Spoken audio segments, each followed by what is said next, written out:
ኃይለኛው ክፍል ገዢ ሄሮድስ የኢየሱስን ዝና ሰማ። ለሎሌዎቹም ይህ መጥምቁ ዮሐንስ ነው፣ እርሱ ከሙታን ተነስቷል፣ ስለዚህም ኃይል በእርሱ ይደረጋል አለ።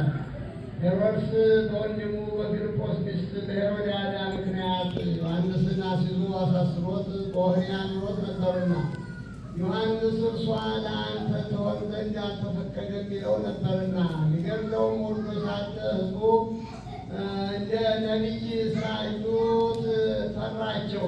ነገር ግን ሄሮድስ የተወለደበት ቀን በሆነ ጊዜ የሄሮድያዳ ልጅ በመካከላቸው ዘፈነች፣ ሄሮድስንም ደስ አሰኘችው። ስለዚህም የምትለምነውን ሁሉ እንዲሰጣት ለመሐላ ተስፋ አደረገላት።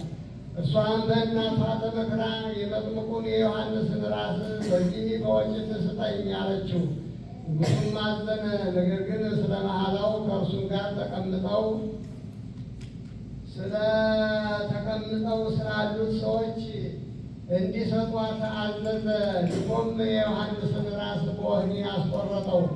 ራሱንም በወጭት አምጥተው ለብላቴናይቱ ሰጧት። ወደ እናቷም ወሰደችው። ደቀ መዛሙርቱም ቀርበው በርኑን ወሰዱና ቀበሩት። መጥተውም ለኢየሱስ አወሩለት።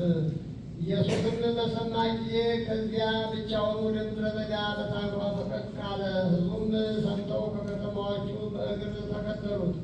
ወጥቶም ብዙ ሕዝብ አየና አዘነላቸው። ልጆቻቸውን ፈወሰ። በመሸም ጊዜ ደቀ መዛሙርቱ ወደ እርሱ ቀርበው ቦታው ምድረ በዳ ነው፣ አሁኑ ሰዓቱ አልፏል፣ ወደ መንደሮች ሄደው ለራሳቸው ምግብ እንዲገዙ ሕዝቡን አሰናብት አሉት። ይቀልል እንፈተ ሰማይ ወምድር ያህልቆ ቃሌ ሰያል